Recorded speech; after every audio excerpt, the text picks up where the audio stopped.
ভাবুন তো, বিদ্যুৎ নেই, ফ্যান বন্ধ, এসি নেই, আর বাইরের তাপমাত্রা 40 ডিগ্রি ছুঁই ছুঁই। কিন্তু এই অবস্থাতেও কি আপনার ঘর ঠান্ডা রাখা সম্ভব? শুনতে অবিশ্বাস্য লাগলেও বিজ্ঞান বলছে হ্যাঁ, সম্ভব। আর আজকের ভিডিওতে আমি দেখাবো কিভাবে প্রাচীন কৌশল, আধুনিক বিজ্ঞান আর কিছু গোপন ট্রিক ব্যবহার করে আপনি আপনার ঘরকে ঠান্ডা রাখতে পারেন, একদম বিদ্যুৎ ছাড়াই। প্রথমে একটা বিষয় বুঝতে হবে, ঘর গরম হয় কেন? সূর্যের তাপ সরাসরি দেয়াল, ছাদ আর জানলার মাধ্যমে ঢুকে পড়ে।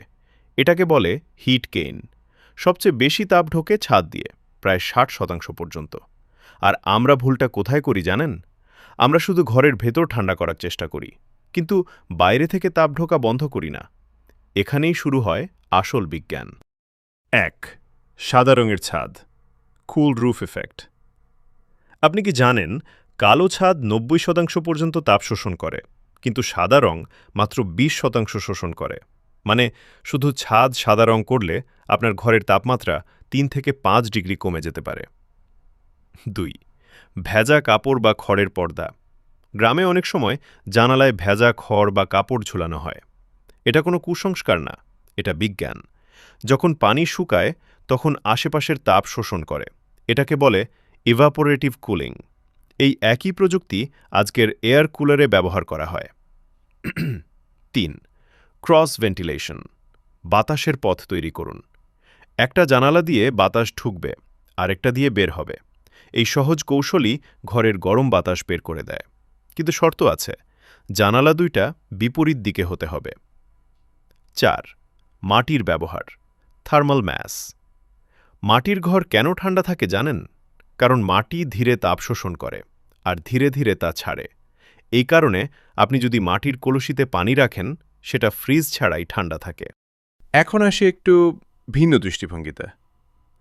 আপনি কি কখনো ভেবেছেন এই সহজ কৌশলগুলো আমরা কেন ভুলে গেছি?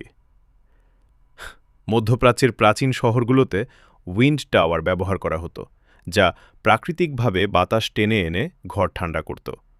আজকের দিনে সেই প্রযুক্তি প্রায় হারিয়ে গেছে। কিন্তু কেন? এটা কি শুধুই ভুলে যাওয়া, নাকি ইচ্ছাকৃতভাবে চাপা রাখা? চলুন দ্রুত দেখে নেই আজ থেকেই আপনি কি করতে পারেন। ছাদ সাদা রং করুন। জানালায় ভেজা কাপড় ব্যবহার করুন। দিনের বেলা জানালা বন্ধ রাখুন, রাতে খুলুন। ঘরে গাছ রাখুন। এগুলো প্রাকৃতিক কুলার হিসেবে কাজ করে। মাটির পাত্র ব্যবহার করুন। তাহলে ফ্যান বা এসি ছাড়াও ঘর ঠান্ডা রাখা, এটা কোনো মিথ না, এটা বিজ্ঞান। প্রশ্ন হলো, আপনি কি এই সহজ কৌশলগুলো ব্যবহার করবেন, নাকি শুধু বিল বাড়তেই দেখবেন? কমেন্টে জানাতে ভুলবেন না আপনার মতে সবচেয়ে কার্যকর পদ্ধতি কোনটা। আর এমন অজানা বিজ্ঞান আর বাস্তব জীবনের টিপস পেতে সাবস্ক্রাইব করুন স্টেম স্কুল বিডি।